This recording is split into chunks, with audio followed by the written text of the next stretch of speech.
गवळ्या दिवशी बोलता झाला तो श्री हरी, विष्णू रूप धारण करीन त्या 10व्या अवतारी.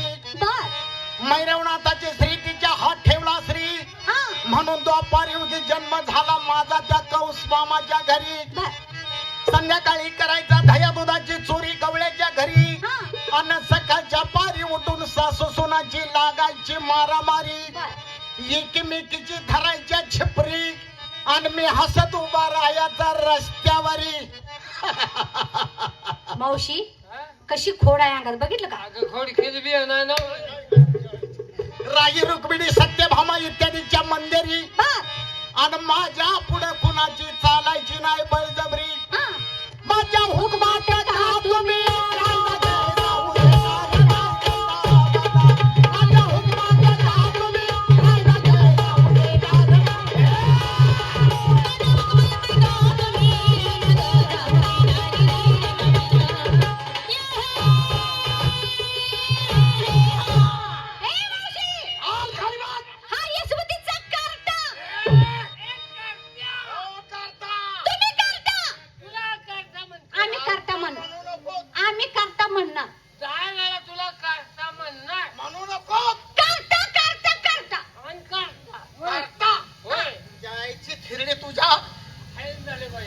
करता म्हणतेच काय? मानव पाय देऊन डोकीची केस उपडी. चल उसाकडे चल. मी रागाला म्हणायला हा यशवंतीचा कार्टा, रानासारखा घरासारखा, रुकीले 4 वाटा, दह्या दुधाची मात पडून केलास मधला 10 रुपये तोटा. हे कळल्यानंतर आमच्या गावाने मारून टाकतील तुला यमुनीच्या काटा. तुझी माता रोजीना करल कुठे गेला माझा बेटा, अनाशानेच्या खोड्या करू नको माझ्या मैनीच्या पोपटा. माझ्या महिन्याच्या पोपटा. तुझा गौरव सांगणे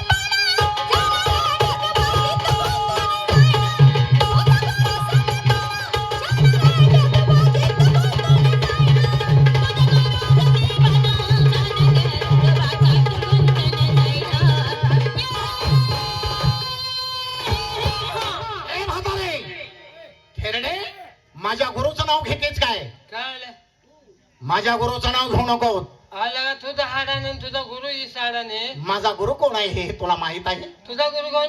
संदीप ऋषी हा माझा गुरु आहे. हा संदीप ऋषीने एवढा काय मोठा अगं, संदीप ऋषीनं काय केलं तुम्हाला माहिती आहे? काय केलं? ज्या वेळेला माझे बंधू थोरले बलराम आणि मी गुरु दीक्षा घेण्यासाठी माझ्या गुरुकडे गेलो, त्याच वेळेला माझ्या गुरुनं सांगितलं कृष्णाने बलरामा, अरे तुम्ही गुरु दक्षिणा घेण्यासाठी आलाय, पण गुरु दक्षिणा म्हणून तुम्ही मला काय देणार? मग त्यांना सांगितलं गुरुवरे जे आपण मागाल ते देण्याची आमची तयारी आहे. काय सांगतो? त्याने सांगितलं माझा मुलगा समुद्रात गेलाय आणि बेपत्ता झालाय, तो मुलगा मला गुरु दक्षिणा म्हणून परत पाहिजे.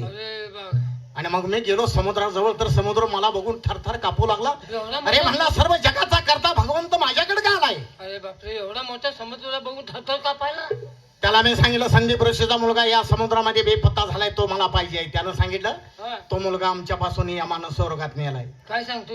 लगेच स्वर्गात गेलो आणि यमानं मला पाहिल्यानंतर यम थरथर कापत पुढे आला. म्हणला भगवंता, अरे या सृष्टीचा करता तुम्ही माझ्याकडे का आलाय? त्याला सांगितलं संदीप ऋषीचा मुलगा तुम्ही स्वर्गात आणलाय, तो मला पाहिजे, तो मुलगा माझ्या कामाचा आहे. लगेच त्यानं तो मुलगा आणला आणि माझ्या स्वाधीने केला. थेरडे स्वर्गातनं मुलगा आणून माझ्या गुरुला गुरुदक्षिणा म्हणून मी परत केला, आणि माझ्या गुरुला अडाणी म्हणते तुझ्या आईची भुंडी तुझ्या. धन नाही बाबा, यमाच्या तावडी सापडलेला मुलगा स्वर्गात न तो खाली आणलाय. किती मोठी कामगिरी केली आहे. कुणाचंही काम नाही. गरीबाचं एक काम कर. तुझं काय काम आहे? मी बी जरा अडचणीत पडली आहे. कसली अडचण आहे सांग तरी. आमचा बाप मेलाय. बर मग? आमची आई नवऱ्यासाठी इरी झाली. मग मी काय करू? कुणाला बी जाऊन धरतय माझा नवरा.